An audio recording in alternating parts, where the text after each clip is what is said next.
بسم اللہ الرحمن الرحیم۔ حضرت جنید بغدادی کے زمانے میں ایک بہت مشہور ڈاکو تھا۔ وہ ڈاکہ زنی سے باز نہیں آتا تھا، یہاں تک کہ کئی مرتبہ وہ پکڑا گیا۔ قاضی اسے ہر بار پکڑے جانے پر کبھی 100، کبھی 200، کبھی 300 درے کی سزا دیتا تھا۔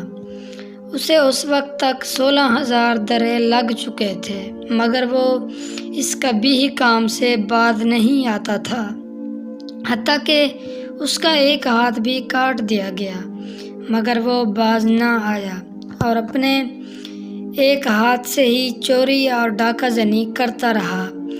لوگ اس سے بہت زیادہ خوف زدہ رہتے، کوئی اس کے سامنے جانے کی جرأت نہ کرتا۔ ایک دن ایسا ہوا کہ وہ ڈاکو جنید بغدادی کے گھر چوری کی نیت سے داخل ہو گیا۔ حضرت جنید بغدادی نے تجارت کی غرض سے کچھ کپڑے اور دیگر اشیاء منگوا کر رکھی ہوئی تھی اور انہیں 2-3 گٹھڑیوں میں باندھ کر رکھا ہوا تھا۔ مشہور ڈاکو جب دیوار سے چڑھ کر گھر میں داخل ہوا تو اسے وہ سامان جو گٹھڑیوں میں بندھا پڑا تھا نظر آ گیا۔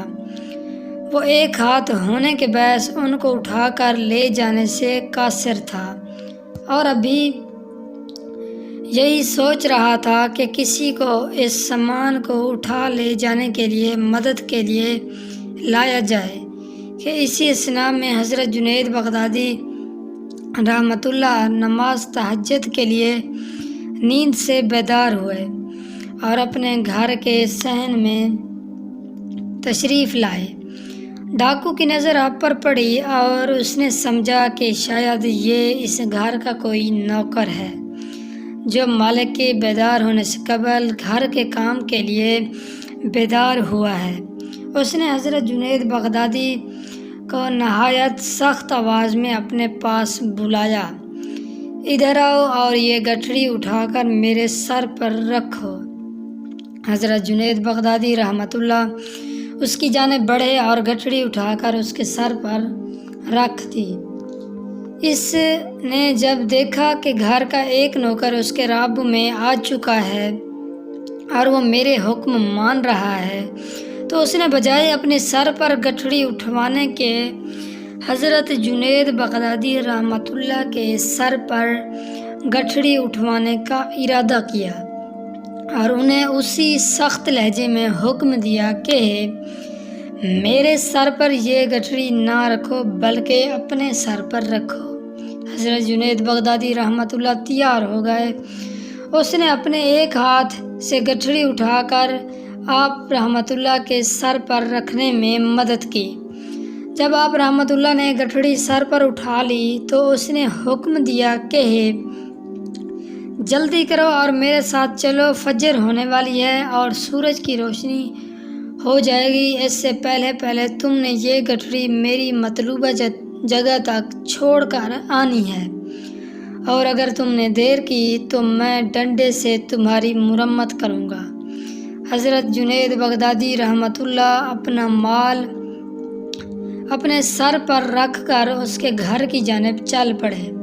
حضرت جنید بغدادی رحمۃ اللہ راستے میں تھک گئے، وزن زیادہ ہونے کے باعث آپ کا سانس بھی پھول چکا تھا۔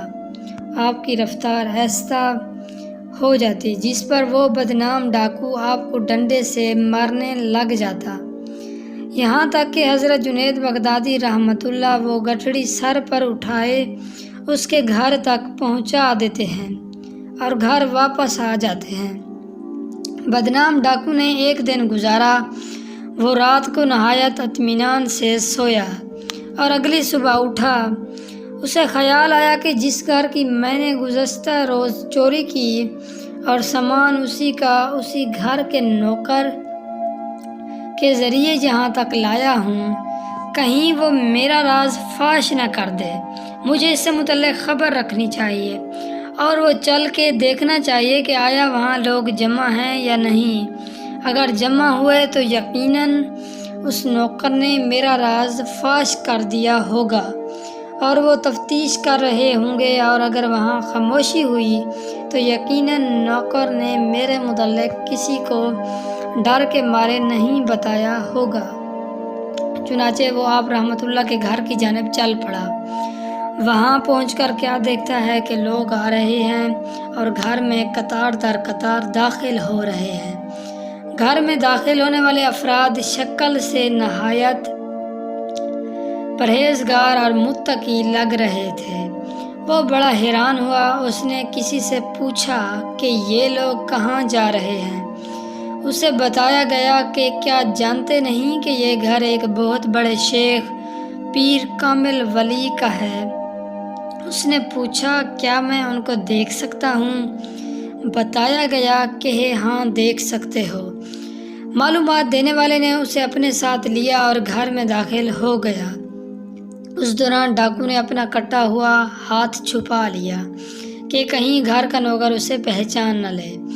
گھر میں داخل ہو کر اس نے دیکھا کہ وہی نوکر جس سے اس نے گٹڑی اٹھوائی اور گھر تک مارتا ہوا لے گیا تھا، وہ مسنت ارشاد پر تشریف فرما بیٹھے ہیں۔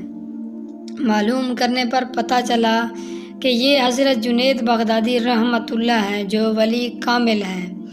اس کے دل کی دنیا بدل گئی۔ آپ کی مجلس میں گناہوں سے توبہ کی اور آپ سے بیعت ہوا۔ روایات میں آتا ہے کہ بغداد کے اس بدنام ڈاکو کو پھر حضرت جنید بغدادی نے اپنی خلافت عطا فرمائی۔ اللہ والوں کی مجلس کا اپنا ہی اثر ہے، کہاں بغداد کا مشہور چور اور ڈاکو اور کہاں جنید بغدادی رحمۃ اللہ کا خلیفہ۔